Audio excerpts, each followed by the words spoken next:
بسم اللہ الرحمن الرحیم۔ تو ہماری جو گفتگو ہے وہ تاحال خطبہ سے متعلق چل رہی تھی۔ اما بعد حمد اللہ علی نوالہ والصلاة علی رسولہ محمد وآلہ۔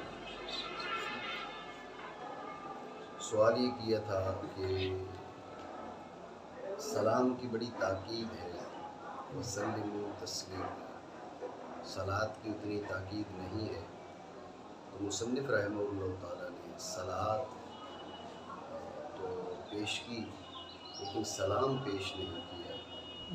تو بالانفراد اگر پیش کرنا تھا تو سلام پیش کرتے جس کی تاکید زیادہ، تو اس کا جواب دیا تھا کہ سلام کے بجائے صلاۃ کی تاکید زیادہ ہے، اس لیے کہ سلام کی تاکید ہے لفظ تسلیمہ کے ساتھ، اور صلاۃ کی تاکید ہے ان اللہ و ملائکتہ یصلون علی النبی کے ساتھ، وہ تاکید زیادہ ہے۔ اس لیے مصنف رحمہ اللہ تعالیٰ نے، اور دیگر جگہوں پر بھی آپ دیکھ لیں کہ آپ کو صلاۃ وہ اس کا وہ بکثرت ملے گی کتب کے اندر اور اس کے علاوہ، ٹھیک ہے نا۔ سلام بھی پیش کرتے ہیں لیکن یہ کہ صلاۃ بھی بکثرت، اس کی کثرت ہے۔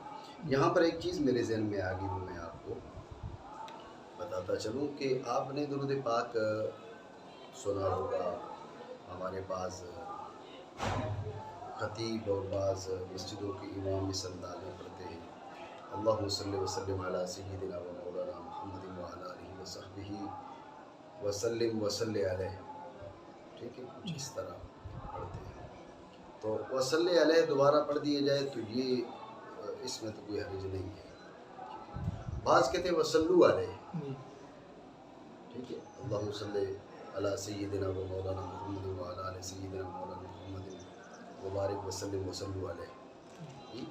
تو اب یہ جو آخر میں صلو علیہ کہتے ہیں اس کی کوئی حاجت نہیں ہے، اس لیے اب مخاطب جو ہے وہ بظاہر جو سامعین ہیں وہ بن جاتے ہیں، اور بندہ ان کو کہہ رہا ہوتا ہے کہ آپ حضور پہ درود بھیجو، اور وہ بیچارے سامنے والے جو ہے وہ ان کو معلوم ہی نہیں ہوتا اس کے معنی کا، مطلب کا، اور جو پڑھنے والا ہوتا ہے بسا اوقات اس کو بھی نہیں، کیونکہ جو حضرات اس قسم کے پڑھتے ہیں وہ جن کو میں نے سنا عمومی طور پر ان کا علمی لیول اتنا نہیں ہوتا کہ جن کو اندازہ ہو کہ وہ کیا پڑھ رہے ہوں۔ تو آخر میں صلی علیہ، تو اب مخاطب ذات باری عز اسمہ، تو اب یہ رب سے ہی التجا ہو رہی ہے کہ حضور پر اس حضور پر رحمت نازل فرمائے، لیکن صلو علیہ کریں تو اب بظاہر یہ ہے کہ جو مخاطبین ہیں ان کو کہا جا رہا ہے کہ رسول اللہ صلی اللہ علیہ وسلم کی ذات والا پر جو ان کو جب کہا جا رہا ہے وہ بیچارے سمجھ ہی نہیں رہے۔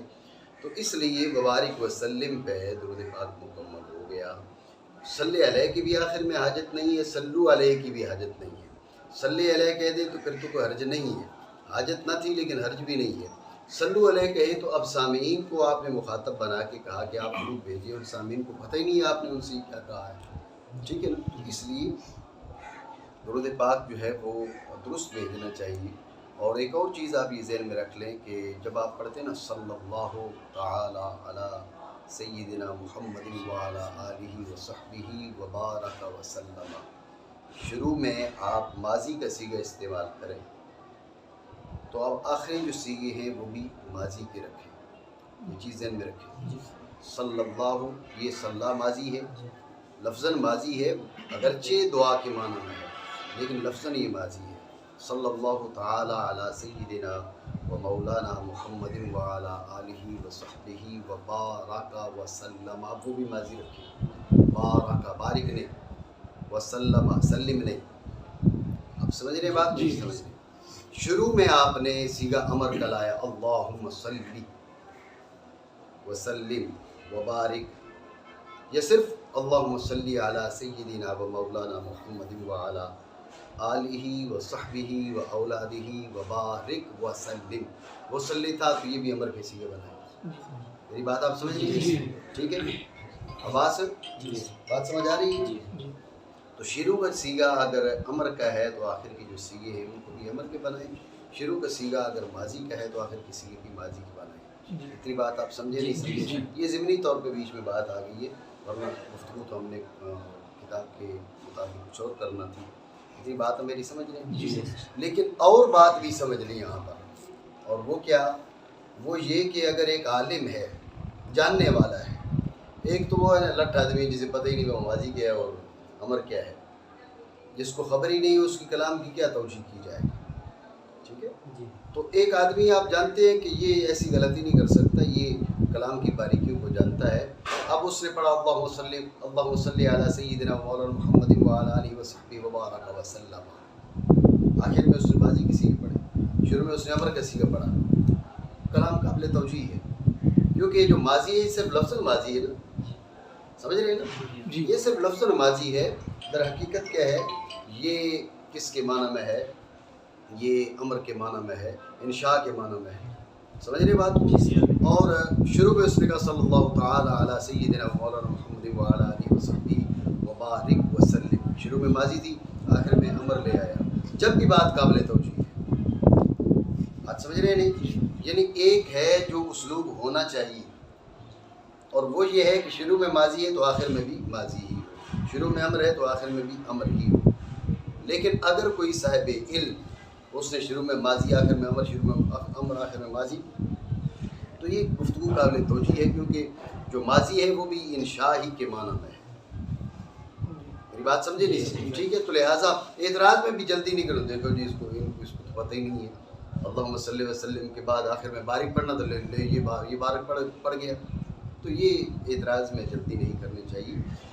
بسا اوقات جو معترض ہے، جیسے وہ گدوں نے میری زبان پہ یہ الفاظ ہے ان کے لیے بھی حدیث پاک کے معاملے میں مجھ پر اعتراض کیا، اور حقیقت میں جہالت اپنی، ٹھیک ہے نا؟ میں جب عمرہ کے لیے حاضر ہوا تو پھر میں عرفات میں جب حاضری ہوئی تو میں نے حرم سے باہر نکل کے میں نے احرام پہن لیا، میں نے کہا کہ واپسی پہ عمرہ کروں گا۔ جب ہم واپس گاڑی میں سوار ہوئے تو لوگ میرا مذاق اڑا رہے تھے، گاڑی میں جو لوگ تھے وہ میرا مذاق اڑا رہے تھے، کہہ رہے تھے لو جی مسجد عائشہ سے احرام باندھا جاتا ہے، اس کو پتہ ہی نہیں ہے اس نے یہاں سے باندھا ہے، تو کافی دیر وہ مذاق اڑاتے رہے، تو گھر والی میرے ساتھ تھی، اس نے مجھے کہا کہ آپ ان کو بتا دیں، میں نے کہا چلو ان کو مذاق اڑانے دو، تھوڑا ان کو دل خوش کرنے دو۔ جب انہوں نے مذاق اڑا لیا پھر میں نے انہیں بتایا مسئلہ، میں نے کہا بات مسجد عائشہ کی نہیں ہے، جو حرم میں ٹھہرا ہوا ہے اس نے احرام باندھنا ہے ہل میں آ کے، تو میں ہل سے احرام باندھ کے جا رہا ہوں، لازمی تھوڑے مسجد عائشہ سے باندھوں۔ اب ان کو جو مسئلہ پتہ چلا تو بیچارے سارے شرمندہ ہو رہے تھے، پہلے میرا مذاق، یعنی بھئی بات خود کو پتہ نہیں ہے اور اعتراض دوسرے کے اوپر، یہ بھی ایک بڑی تعداد لوگوں کے لیے ایسا کرتے ہیں۔ تو بہرحال اس لیے بات ذہن میں رکھیں، اللہم صلی پڑھے اور آخر میں بارک وسلم ہونا چاہیے، لیکن بارک وسلم ابھی اس کی بھی توجیہ ہو سکتی ہے، شروع میں صلی اللہ تعالیٰ پڑھے، آخر میں وبارک وسلم ہونا چاہیے، لیکن بارک وسلم کہے تو وہ بھی اس کی بھی توجیہ ہو سکتی ہے، لیکن اگر صاحب علم ہو تو، اگر صاحب علم نہ ہو تو آپ اس کو سمجھا دیں، اس کو بتائیں کہ اس کا اسلوب یہ ہے، ایسی ہونا چاہیے، یہ بات آپ سمجھیں۔ بہرحال والصلاۃ علی رسولہ محمد وآلہ والصلاۃ علی رسولہ، تو رسول اللہ صلی اللہ تعالیٰ علیہ وسلم کے اوصاف کمالیہ تو لا تعداد لا تعد ولا تحصیٰ ہے، تیرے تو وصف عیب تناہی سے ہیں بری، حیراں ہوں میرے شاہ میں کیا کیا کہوں تجھے۔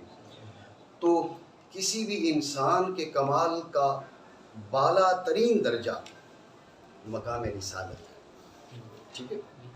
ایک ہے مقام نبوت اور ایک ہے مقام رسالت۔ آپ نے دیگر کتب میں یہ بات پڑھی ہوگی کہ مقام نبوت اور مقام رسالت یہ جو انسان ہے اس کے سب سے اعلیٰ درجات میں سے یہ درجے ہیں، لیکن ان میں پھر مقام رسالت کے ہے وہ اور فوق ہے، کس سے؟ نبوت سے، اس لیے کہ نبی اور رسول میں عموم خصوص مطلق کی نسبت ہے، ہر ایک رسول نبی تو ہوگا لیکن ہر ایک نبی کا رسول ہونا ضروری نہیں ہے۔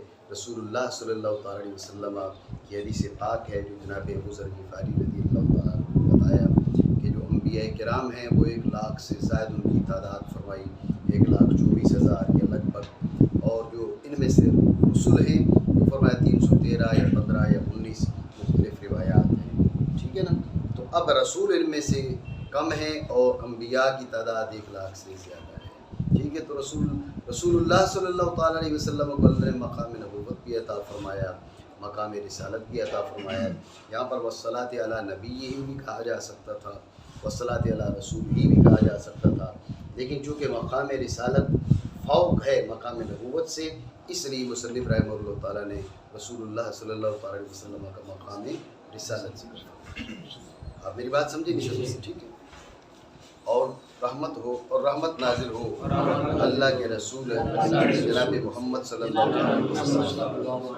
اور کیجئے کہ رسول ہی محمد،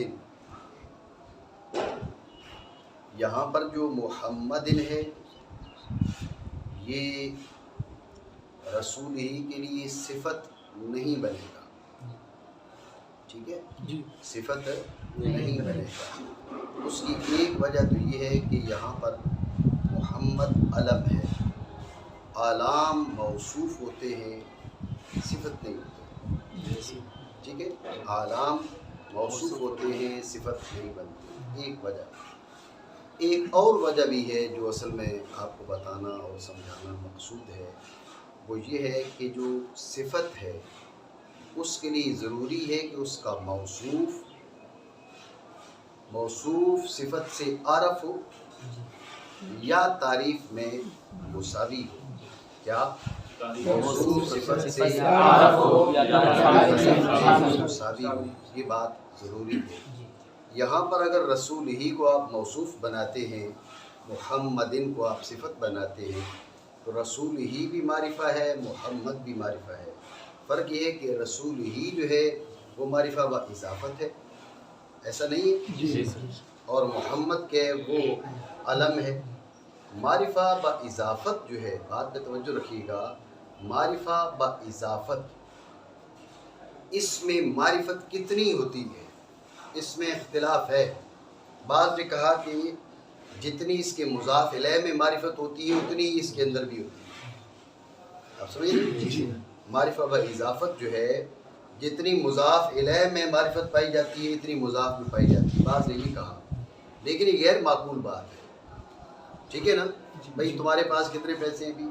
350، تو 350 اس سے جو لے اس کے پاس بھی 350 رہے اور جس کو جو لے اس کے پاس بھی 350 ہی رہے، ایسا ہو پائے گا؟ غیر معقول بات ہے، ٹھیک ہے؟ تو مضاف الیہ میں جتنی معرفت ہے وہ ساری کی ساری مضاف کے اندر آ جائے۔ مضاف نے اس سے ادھار مانگی ہے، اس سے مانگ کے لیے، جب اس سے مانگ کے لیے تو اب مضاف کے اندر بھی اتنی معرفت آ جائے، غیر معقول بات ہے۔ اس لیے تحقیق یہ ہے، راجح یہ ہے کہ معرفہ با اضافت میں جو معرفت ہے وہ سب سے کم درجہ کی پائی جاتی ہے، سمجھ رہے ہیں بات کو؟ اس میں جو معرفت ہے وہ سارے درجات سے کم ہے۔ ضمیروں کی معرفت اپنی ہے، اعلام کی معرفت اپنی ہے، اس میں اشارہ وغیرہ ان کی معرفت اپنی ہے، لیکن جو مضاف ہے وہ مضاف الیہ سے ادھار مانگ کے معرفہ بنتا ہے، تو اس کی اپنی نہیں ہوتی، وہ دوسرے سے اس نے ادھار لی ہوئی ہوتی ہے، اس لیے اس میں معرفت کی جو قوت ہے سب سے کم ہوتی ہے، کمزور ترین معرفت جو ہے وہ معرفہ با اضافت میں پائی جاتی ہے۔ یہ بات سمجھے؟ جب یہ بات آپ کے ذہن میں آ گئی تو اب اگر رسول ہی کو ہم موصوف بناتے، محمدن کو صفت بناتے، تو جو موصوف ہے وہ نہ صفت سے عارف نہ مساوی بلکہ تعریف میں دون ہو گیا ہے، اس لیے یہ ترکیب نہیں ہو سکتی کہ رسول ہی موصوف ہو اور محمد صفت۔ دو وجہ میں نے آپ کو بتائی، ٹھیک ہو گیا؟ خلاصہ دوبارہ سمجھیں کہ رسول ہی محمدن، یہ ترکیب میں محمدن جو ہے رسول ہی سے بدل آپ بنا دیں یا تو بیان بنا دیں، اس قسم کی ترکیب ہو سکتی ہے، بدل بنائیں، یہ ترکیب زیادہ مناسب ہے۔ تو باقی آپ اس کو صفت بنانا چاہیں تو یہ نہیں بن سکتی۔ اس پہ تنبیہ اس لیے ضروری ہے کہ ہمارے بعض طلبہ صرف الفاظ کو دیکھتے ہیں اور معانی اور اس کی جو باریکیاں اس کی طرف توجہ نہیں کرتے، وہ سمجھتے رسولی بھی معرفہ ہے، محمد بھی معرفہ ہے، تو لہذا رسولی موصوف محمد صفت، موصوف اپنی صفت سے مل کر جو ہے نا اس کو مجرور بنا لیے جانتا، ایسا نہیں ہوتا۔ بلکہ ایک چیز تو اس میں یہ رکاوٹ ہے ترکیب توصیفی میں کہ محمدن علم ہے اور اعلام موصوف بنتے ہیں، صفت نہیں بنتے، یہ یہاں پر صفت نہیں بنے گا، ایک وجہ، ٹھیک ہو گیا؟ اور دوسری وجہ یہ ہے کہ محمدن جو ہے وہ علم ہے اور رسول ہی معرفہ با اضافت ہے۔ معرفہ با اضافت میں معرفت کتنی ہوتی ہے وہ اس میں اختلاف ہے۔ بعض نے کہا کہ اس میں معرفت مضاف الیہ کے درجہ کی ہوتی ہے، جتنی معرفت مضاف الیہ میں ہے اتنی مضاف میں ہے، ایک رائے یہ ہے، لیکن یہ کمزور رائے ہے۔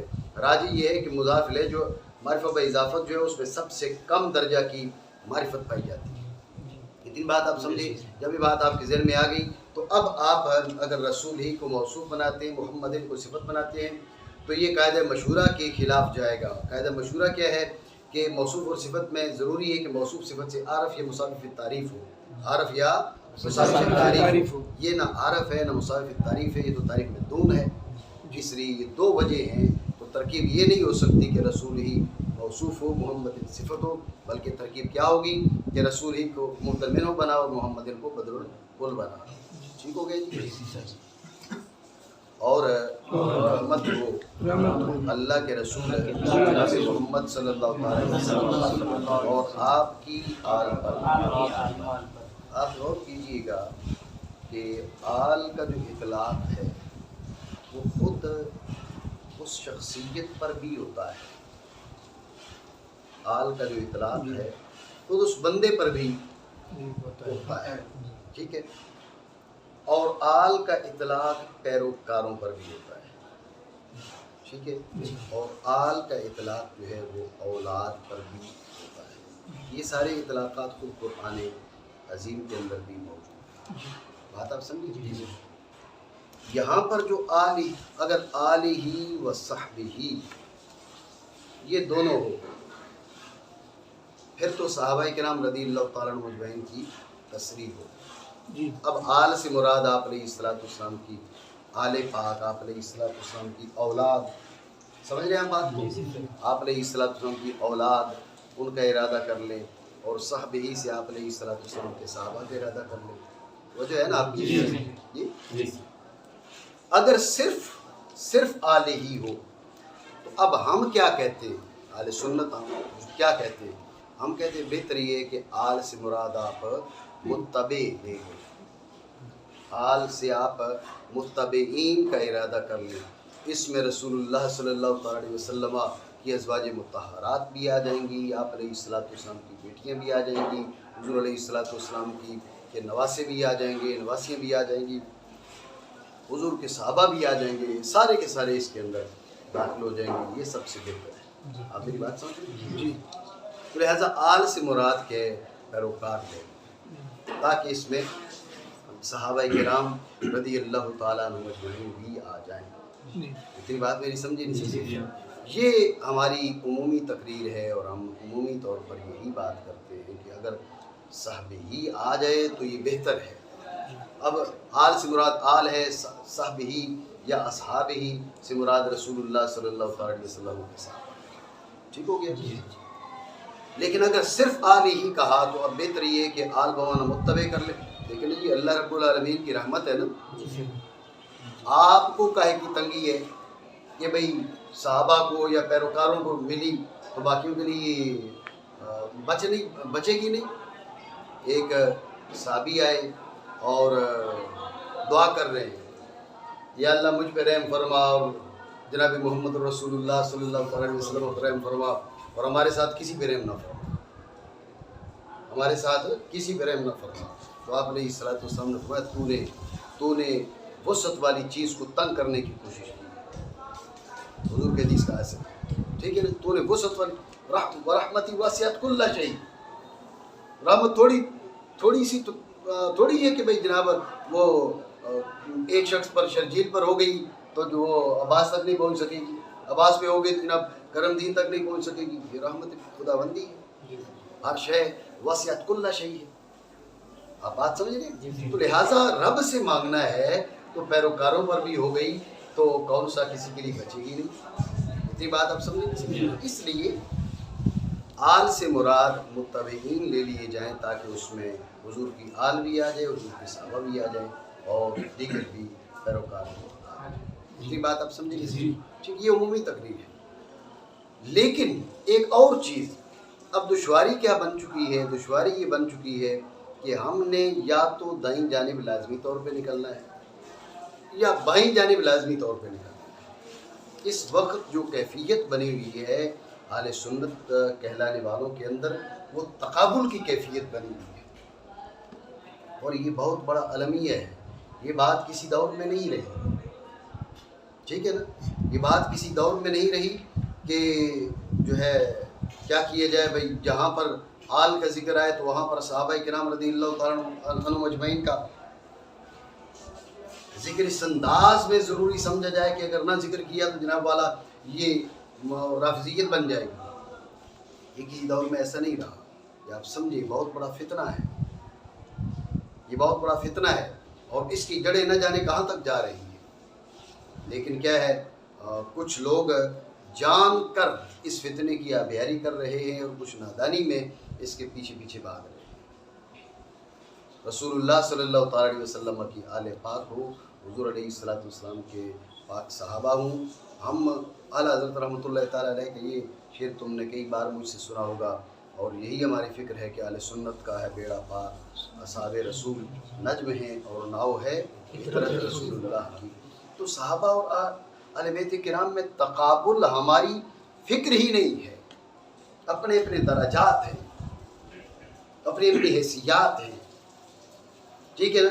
آپ دیکھیں سیدنا ابوبکر صدیق رضی اللہ تعالیٰ عنہ، ہمارے دل حضرت سیدنا مولا علی مشکل کشا شیر خدا رضی اللہ تعالیٰ عنہ کے نام پہ ہمارے دلوں میں سیدنا مولا علی کی محبت جو ہے نا وہ باقی سب سے بڑھ کر ہے، لیکن اس محبت میں ہم جذبات میں نہیں آتے اور فیصلے جذبات پہ نہیں کرتے۔ حضرت مولا علی کی رائے یہ ہے کہ افضل الناس بعد الانبیاء سیدنا ابوبکر صدیق ہیں، تو ہماری رائے بھی یہ ہے کہ افضل الناس بعد الانبیاء سیدنا ابوبکر صدیق ہیں۔ مطلب ہم جذبات میں نظریات جذباتی نہیں رکھے ہم نے، ٹھیک ہے۔ محبت کی کثرت مولا علی سے ہو اس میں کوئی حرج نہیں ہے۔ اگر کوئی شخص بکثرت محبت اس کے حضرت مولا علی مشکل کشا سے ہوتی ہے، بلکہ ہمارے علماء نے لکھا کہ سنی سید ہے ہی وہ کہ جو حضرت مولا علی سے محبت زیادہ کرتا ہے۔ لیکن افضل الناس بعد الانبیاء سید ابوبکر صدیق ہیں، پھر سید عمر فاروق اعظم ہیں، پھر سید عثمان ذو النورین ہیں۔ ہم نے اپنی جذبات کے سامنے اپنے عقائد کو جذبات کی نظر نہیں کیا، ہم نے باب عقائد میں شرع شریف کی پابندی کو لازم سمجھے۔ تو مطلب محبت کی کثرت مولا علی سے، لیکن جو افضلیت ہے وہ سیدنا ابوبکر صدیق رضی اللہ تعالیٰ عنہ کے سر کا تاج ہے، ہمیں اس پر کوئی اعتراض نہیں ہے۔ اور یہ بات بھی میں نے ایک سے زائد بار کی کہ سیدہ عائشہ صدیقہ رضی اللہ عنہا اور سیدہ فاطمہ زہرا رضی اللہ تعالیٰ عنہا، وہ ہمارا مختار یہ ہے کہ سیدہ فاطمہ زہرا رضی اللہ تعالیٰ عنہا وہ سیدۃ النساء اہل الجنہ ہیں، سیدۃ النساء العالمین ہیں۔ لیکن اس کے باوجود جو حضرات سیدہ عائشہ صدیقہ رضی اللہ تعالیٰ عنہا کو وہ سیدۃ النساء مانتے ہیں، افضل مانتے ہیں، ہمارے دل میں کوئی تنگی نہیں ہے۔ ہماری ماں اگر افضل ہوں تو ماں تو ہماری ہے نا، تو تنگی کون سی ہے؟ اور سیدہ فاطمہ زہرا رضی اللہ تعالیٰ عنہا آپ کا سیدۃ النساء اہل الجنہ اور سیدۃ النساء العالمین ہونا، یہ ہمارا مختار بھی ہے۔ تو اگر یہ راجی ہو تو پھر بھی ہمیں کوئی تنگی نہیں ہے، اس لیے کہ حضور علیہ السلام کی ذکر کا ٹکڑا ہے۔ تو یہ تقابل کہاں سے آ گیا؟ آپ نے ان دونوں کو آپس میں لڑانے بھڑانے کا کام کب سے شروع کر دیا؟ یہ کام تو شیعوں کا تھا،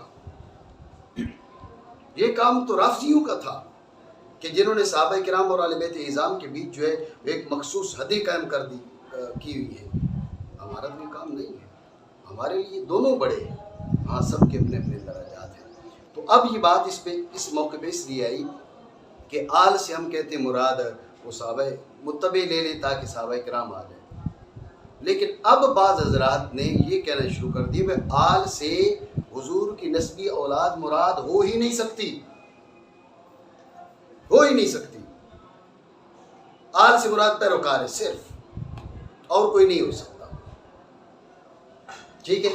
حضور کی آل کی کوئی خصوصیت نہیں ہے، حتیٰ کہ آپ کو شاید معلوم ہوگا کہ پچھلے دنوں انہوں نے ایک جھگڑا کیا، جناب پہلے آل کو ذکر کیا جائے گا پہلے اصحاب کو ذکر کیا جائے گا، جی۔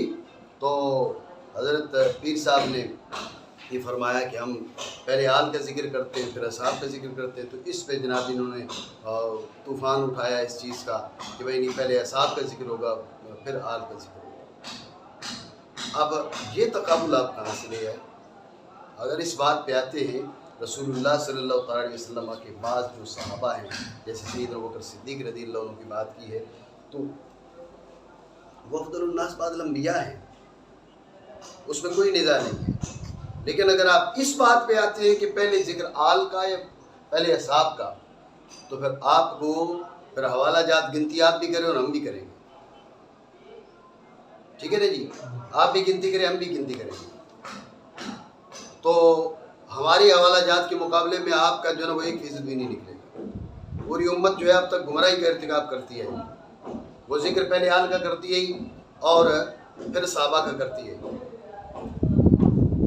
یہ کس طرف لے کے جا رہے ہیں آپ امت کو؟ آپ کیوں صحابہ اور اہل بیت کرام اور اہل پاک کے بیچ جو ہے وہ حدیں قائم کرنا چاہ رہے ہیں؟ یہ آل والے اور یہ صحابہ والے ہیں، یہ صحابہ والے جو ہیں ان کی نظر میں آل کی اہمیت نہیں ہے، آل کی نظر والوں کی نظر میں صحابہ کی اہمیت نہیں ہے۔ لہٰذا ان باتوں کو، یہ باتیں اہل سنت کا مزاج نہیں ہے۔ جو بات میں آپ کو سمجھانا چاہ رہا ہوں اس بات کو سمجھیں، ٹھیک ہے؟ آل پاک ہے، رسول اللہ صلی اللہ تعالیٰ علیہ وسلم کے آل پاک ہے، وہ ان کی تعظیم، ان سے محبت، ان سے عقیدت آپ کو رسول اللہ صلی اللہ تعالیٰ علیہ وسلم کے جتنا قریب کر سکتی ہے کوئی دوسری چیز نہیں، ٹھیک ہے؟ لیکن اس کے ساتھ یہ بھی سمجھیں کہ رسول اللہ صلی اللہ تعالیٰ علیہ وسلم کے ایک صحابی کی بے ادبی بھی جہنم میں دھکیلنے کے لیے کافی ہے۔ ایک صحابی کی بے ادبی، سمجھے بات کو؟ اور یہ بھی ساتھ جملہ ذہن میں رکھیں، بے ادبی اور بات ہے اور شان میں غلو اور بات ہے۔ حضرت معاویہ رضی اللہ تعالیٰ عنہ کی شان میں ان حضرات نے اتنا غلو شروع کر دیا ہے کہ میں نے بعض جگہوں پر امیر لفظ نہیں لکھا تو پوری دنیا میں انہوں نے مجھے گالیاں دلوائیں کہ بھئی یہ حضرت معاویہ رضی اللہ عنہ کو امیر نہیں کہتا، بالفرض میں نہیں کہتا، ایسی بات نہیں ہے، میں کہتا ہوں، میں لکھتا بھی ہوں، لیکن بالفرض میں نہیں کہتا، تو اس میں کون سا گناہ ہے؟ میں مسلمان نہیں ہوں، مسلمان کی حرمت نہیں ہے، آپ نے ایک جھوٹ کی بنیاد پہ پوری دنیا میں مجھے گالیاں دلوائی ہیں، صرف اس بنیاد پر کہ حضرت امیر معاویہ رضی اللہ تعالیٰ عنہ کو میں امیر نہیں کہتا یا امیر نہیں لکھتا، جی یہ غلو ہے۔ حضرت امام احمد بن حنبل رحمۃ اللہ تعالیٰ علیہ سے حضرت مولا علی مشکل کشا اور حضرت امیر معاویہ رضی اللہ تعالیٰ عنہ کے بارے میں پوچھا گیا تو حضرت امام احمد بن حنبل رحمہ اللہ تعالیٰ کچھ دیر سر جھکا کے بیٹھے رہے اور اس کے بعد فرمایا کہ بات یہ کہ حضرت مولا علی کے دشمن بڑے زیادہ تھے۔ اب انہوں نے تلاشنا شروع کر دیا کہ ان میں کوئی عیب نکلے، سمجھ رہے؟ ہم لوگوں میں بیان کریں، اور مولا علی اللہ رب العالمین نے بے عیب شخصیت بنایا، آپ کو عیب تو نہ ڈھونڈ سکے۔ اب انہوں نے کہا بھئی ان کے ساتھ بالفعل جو جنگ میں اترے وہ تو حضرت معاویہ رضی اللہ تعالیٰ اترے، تو اب بغض مولا علی تھا، تو حضرت مولا علی کے ساتھ جنہوں نے جنگ کی ان کو حد سے بڑھا دیا، شان ان کی بہت زیادہ بڑھا دی۔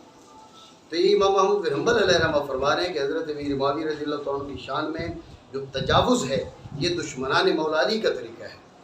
اب سمجھ رہے بات کو؟ یہ بھی پیچھے میں جو کچھ دن پہلے میں نے ایک مضمون بھی اس عنوان پہ لکھا تھا، اب سمجھ رہے بات کو؟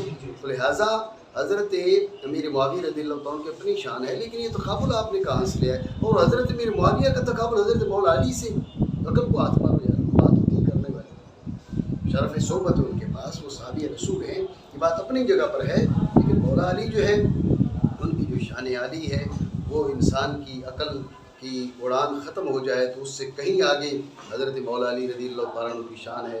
تو یہ کہاں اور کون سی باتیں کی جا رہی ہیں اور اہل سنت کو کس گہری کھائی میں دھکیلا جا رہا ہے؟ اس لیے آپ یہ ذہن میں رکھیں کہ آل سے مراد متبع لے لیں تاکہ صحابہ بھی شامل ہو جائیں، ٹھیک ہے نا؟ ہم اپنی کتابوں میں یہ تقریر کرتے ہیں تاکہ لوگ جو ہے وہ آل پاک کی بھی غلام بنے اور صحابہ کرام سے بھی محبت کرنے والے بنے۔ لیکن اگر یہ کہنے والے یہ کہیں کہ نہیں آل سے مراد، جیسے یہ نیا فتنہ بھئی آل سے مراد جو ہے وہ متبع ہی ہے، متبع ہی ہے، تو اس میں وہ ایک روایت بھی پیش کی جاتی ہے۔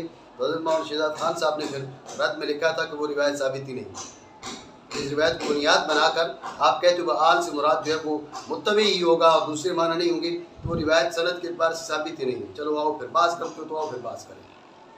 ہم جو آپ کو کہہ رہے ہیں کہ اہل اسلام کو، اہل سنت کو اعتدال پر رہنے دیں، ایسی باریکیوں، ایسی باتوں کی طرف ان کو نہ لے کر جائیں کہ ان کے اذہان متزلزل ہو جائیں۔ آپ نہیں رہنے دینا چاہ رہے۔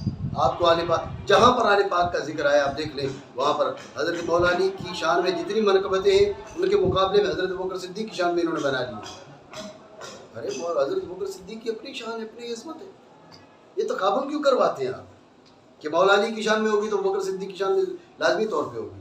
جی اس سال آپ دیکھیں رجب کے اندر ان حضرات نے جو جلسے کیے ہیں تو وہ حضرت مولا علی کے نام پر کسی جلسے کا نام ہی نہیں رکھا، باقی رافضیت کی بو نہ آ گئی۔ یہ تم لوگ ایسے ہوئے جن سے جو مولا علی کا نام لو تو تم بدبودار ہو جاتے ہو، ٹھیک ہے نا؟ ہم رافضیوں پر لعنت بھیجتے ہیں، لیکن اس کے باوجود صحابہ کرام کی اپنی شان ہے، اہل بیت کرام کی اپنی شان ہے۔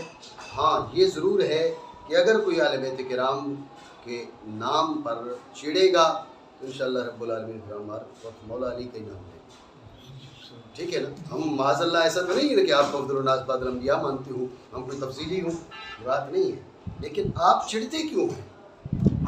چڑھنا کام تو منافقین کا تھا، یہ حدیث صحیح کے اندر موجود ہے۔ دوبارہ آج سے مراد متبع لیں تاکہ صحابہ کرام بھی آ جائیں، ٹھیک ہے، اور پیروکار بھی آ جائیں، اور پھر ہم بھی آ جائیں۔ ہمیں کون سی تکلیف ہے کہ بال سے مراد متبع نہیں ہونا چاہیے، جبکہ ہماری بھی بیچ میں بات آ رہی ہے تو ہم اس میں سارے کے سارے پیروکار آ جاتے ہیں۔ لیکن اگر کوئی اصرار کرے گا تو پھر وہ میدان نقل میں جو ہے وہ ٹھہر نہیں پائے گا۔ آل سے مراد رسول اللہ صلی اللہ علیہ وسلم کی نسبی اولاد، آپ علیہ السلام کی جو نسبی اولاد ہے یہ رسول اللہ صلی اللہ علیہ وسلم کے قرب کا بہترین ذریعہ ہے۔ جیسے حضور سید عالم صلی اللہ علیہ وسلم کی ذات والا آپ کی غلامی قرب خداوندی کا سب سے قریبی ذریعہ ہے، اسی طرح رسول اللہ صلی اللہ علیہ وسلم کی قربت کا سب سے آسان اور مختصر ذریعہ یہ ہے کہ آپ حضور علیہ السلام کی آل پاک کی عقیدت محبت اور ٹھیک ہے، فإن اصول الشرع سے